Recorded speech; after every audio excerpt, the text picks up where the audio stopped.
Warning! Do not watch this video straight through from beginning to end. This video contains many different adventures you can have on your trip by bicycle. From time to time as you watch, you will be asked to make a choice. The adventures you take are a result of your choice. You are responsible because you choose. One mistake can be your last, or it may lead you to fame and fortune. Hey everyone, remember those Choose Your Own Adventure novels?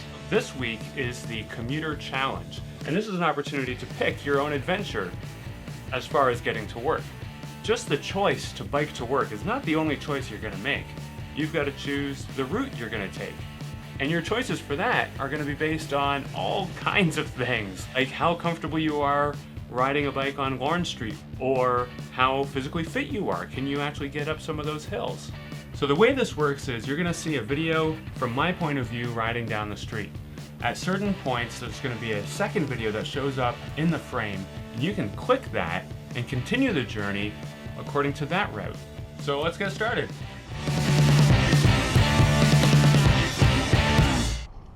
It's Monday morning and you've chosen to bike to work instead of driving. You've greased your chain, charged your lights, and tested your bell, and you're ready to go. You begin on Douglas Street, a wide residential street with low traffic volumes and lots of room for people in cars and people on bikes to safely share the road.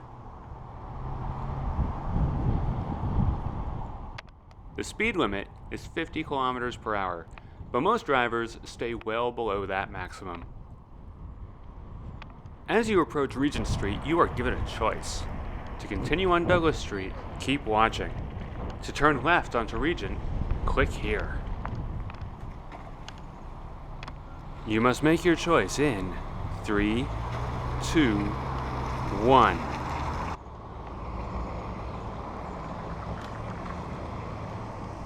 You've chosen to go straight on Douglas Street. You feel a little bit nervous because you know that traffic will get heavier and faster after you cross Regent Street. You wait patiently behind the line of vehicles waiting for the light to change.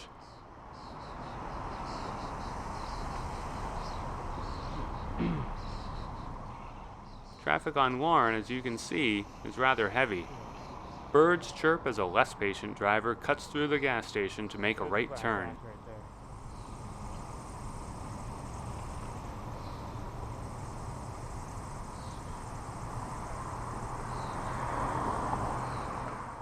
The light turns green and you proceed through the intersection.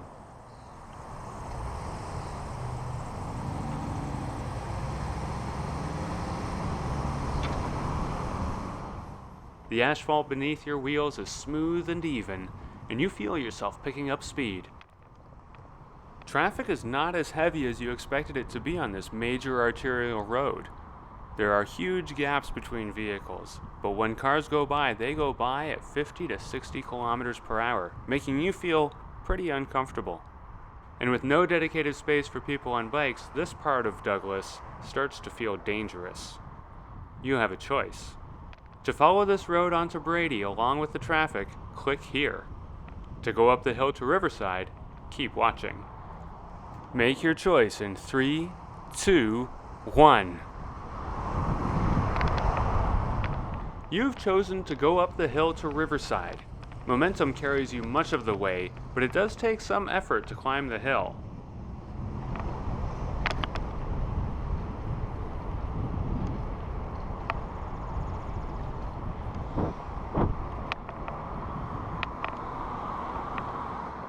Riverside feels calmer to you.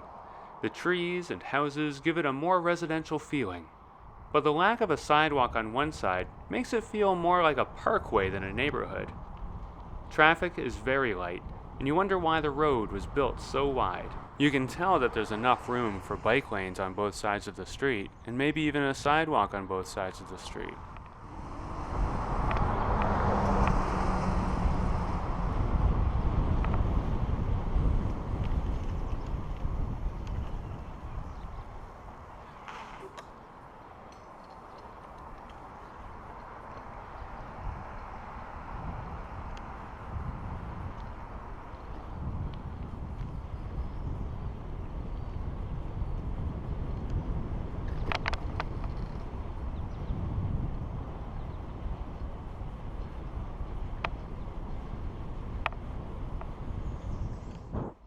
To continue on your way to work, you must use the pedestrian tunnel under the tracks. Bicycles are not allowed in the tunnel, so you dismount and walk.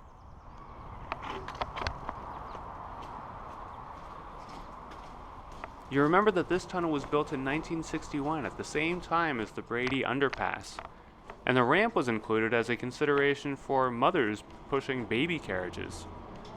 People riding bikes and people in wheelchairs weren't a consideration at the time. You feel frustrated at having to dismount and walk your bike through the tunnel, but you also realize that people on bikes can be a hazard to pedestrians in these tight spaces. The flaking paint and graffiti make the tunnel an unpleasant place for everyone, but it's the only way to cross the tracks near here. Pedestrians aren't allowed in the Brady Underpass.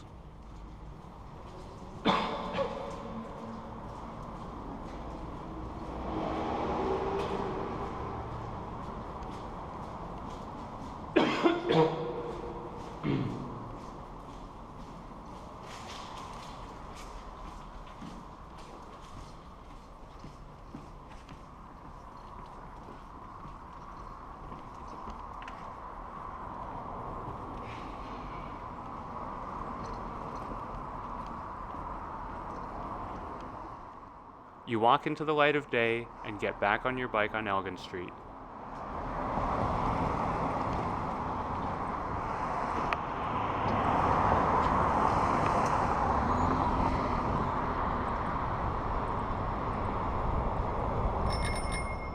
You have to watch for drivers trying to squeeze through a gap in traffic and pedestrians, but that's what bells are for.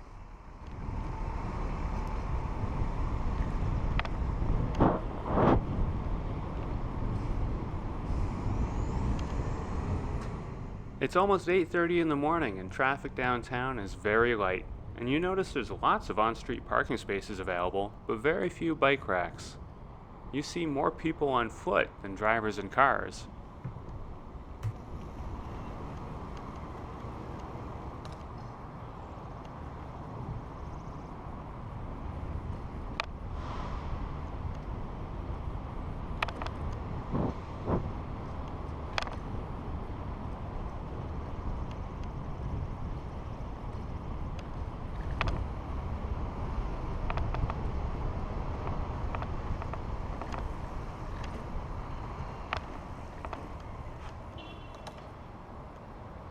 Today, you rode a more direct route to work, using some of the same arterial roads as you would have if you had been driving. When you tried to take an alternate, you were slowed down by having to dismount your bike and walk. It took you 7 minutes and 20 seconds to travel 2.1 kilometers. But wait, the adventure doesn't have to end here. Click replay and make different choices to see where you end up. And go to CommuterChallenge.ca to register with your workplace or as an individual. You can also watch all of my rides in their entirety on their own. Just click the clip you want to watch on the screen right now. Right now. Make your choice in 3, 2, 1.